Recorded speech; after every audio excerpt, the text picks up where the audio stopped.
नमस्कार. हिंदुस्थान पोस्टमध्ये मी हर्षद वैद्य, कॅमेरामन रोहितसह आपल्या सर्वांचं मनपूर्वक स्वागत करतो. गुढीपाडवा म्हटला की गिरगावच्या शोभायात्रेची आठवण आल्याशिवाय राहत नाही.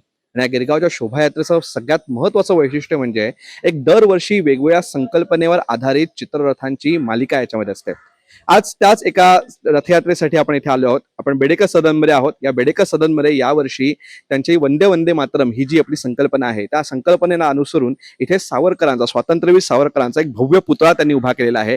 हा संपूर्णपणे पर्यावरणपूरक आहे. हा पूर्ण पुतळा कसा उभारला आणि कशा पद्धतीने संपूर्ण रथयात्रा असणार आहे याचं आपण सगळं आज त्यांच्याकडे माहिती घेणार आहोत. तर आपल्यासोबत आज या संपूर्ण स्वागत यात्रेचे संपूर्ण अध्यक्ष जे आहेत, आयोजक आहेत, ते आपल्यासोबत आहेत. आपण त्यांच्यापासून सुरुवात करू.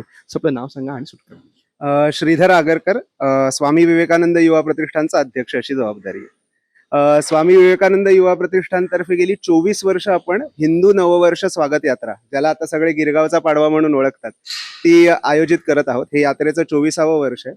दरवर्षी वेगवेगळी संकल्पना असते. म्हणजे एकदा समर्थ भारत विश्वगुरु भारत होती. मागच्या वर्षी मराठीला अभिजात भाषेचा दर्जा मिळाला होता. म्हणजे ती अभिजात आहेच, तो केंद्र सरकारच्या ठिकाणी तो नक्की गेला होता.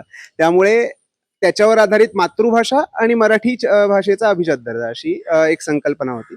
यावर्षी वंदे मातरमला 150 वर्ष पूर्ण होत आहेत. म्हणजे बंकिमचंद्र चट्टोपाध्याय यांनी आनंदमठ जी कादंबरी लिहिली त्याच्यात वंदे मातरम लिहिलं, त्याला यावर्षी 150 वर्ष पूर्ण होत आहेत. तर त्या निमित्ताने एक आपल्या भारतीयांच्या मनातला जो मंत्र आहे, भारतीयांच्या हृदयातला जो मंत्र आहे वंदे मातरम, त्याचा एक उत्सव आपण साजरा करूया. 150 वर्ष पूर्ततेचा एक उत्सव आपण साजरा करूया म्हणून यावर्षी वंदे वंदे मातरम ही यात्रेची संकल्पना असणार आहे. आणि ही संकल्पना जशी डोक्यात आली तसं दरवर्षी आपण पुतळा करतो. ही कागदाची प्रतिकृती आहे मागे, जी आतमध्ये बांबूचा सांगाडा असतो आणि पूर्ण बाजूनी कागद लावून ही पूर्णपणे पर्यावरण स्नेही प्रतिकृती आहे. तर कोणाचा करायचा, तर पहिलं नाव आलं स्वातंत्र्यवीर सावरकरांचं. म्हणजे ज्यांच्या कर्तृत्वाने, क्रांतिकार्याने, साहित्याने त्यांच्या मातृभूमीबद्दलची जी तळमळ व्यक्त झालेली आपण पाहिली, त्यांना एक ट्रिब्यूट म्हणूया म्हणून आपण यावर्षी स्वातंत्र्यवीर सावरकरांचा हा पुतळा करायचं ठरवलंय. मला संपूर्ण सांगा की ही संपूर्ण पुतळा बनवताना कशा पद्धतीची संपूर्ण प्रक्रिया अवलंबली जाते आणि कशा पद्धतीने, केव्हापासून सुरुवात झाली आणि कार्यक्रम कशा पद्धतीने काम झालं?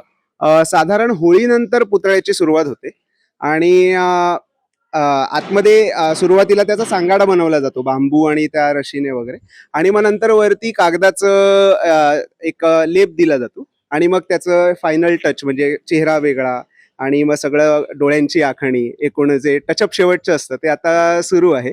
आणि आपले कार्यकर्तेच आहेत गीतेश पवार आणि गौरव पवार, उत्कृष्ट मूर्तिकार आहेत, गणपतीच्या मूर्ती बनवतात, पण दरवर्षी येऊन आपला हा पुतळा ते साकारत असतात.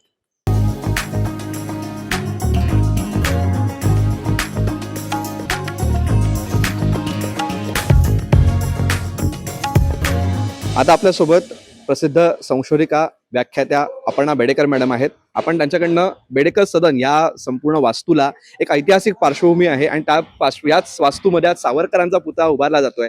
आपण त्याच्या मागच्या त्यांच्या भावना जाणून घेऊया.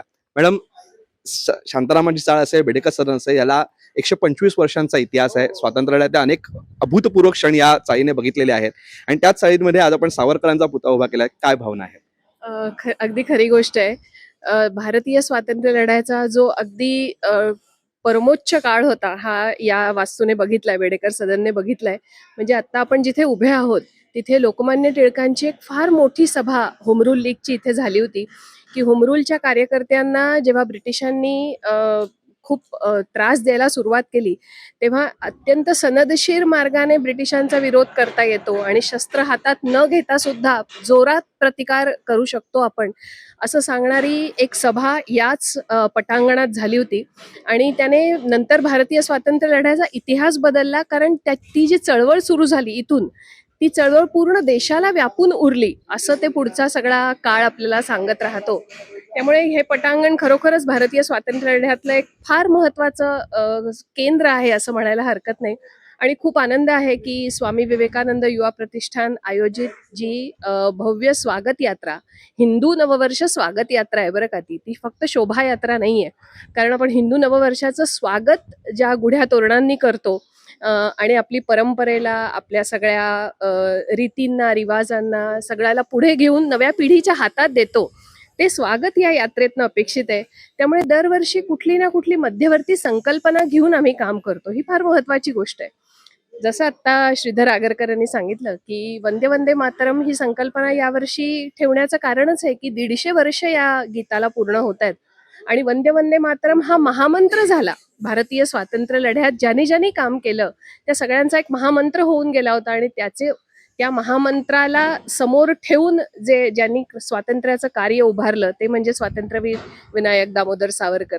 त्यामुळे यावर्षीची मुख्य गुढी स्वातंत्र्यवीर विनायक दामोदर सावरकरांच्या सोबत पूजली जाणार आहे आणि या गुढीचं आणि स्वातंत्र्यवीरांचं काय म्हणतात त्याला एक ट्रिब्यूट म्हणून 200 मोटरसायकलवरती असलेल्या पारंपरिक वेशात असलेल्या तरुणींचं पथक आणि 100 म्हणजे त्याला आदिशक्ती पथक म्हणतो आम्ही आणि त्याच्याच बरोबरीने 100 मोटरसायकलवरच्या युवांचं पथक अशी 2 पथकं स्वातंत्र्यवीर सावरकरांना घेऊन यात्रेत सहभागी होणार आहेत. हा खूप आनंदाचा विषय आहे आमच्यासाठी.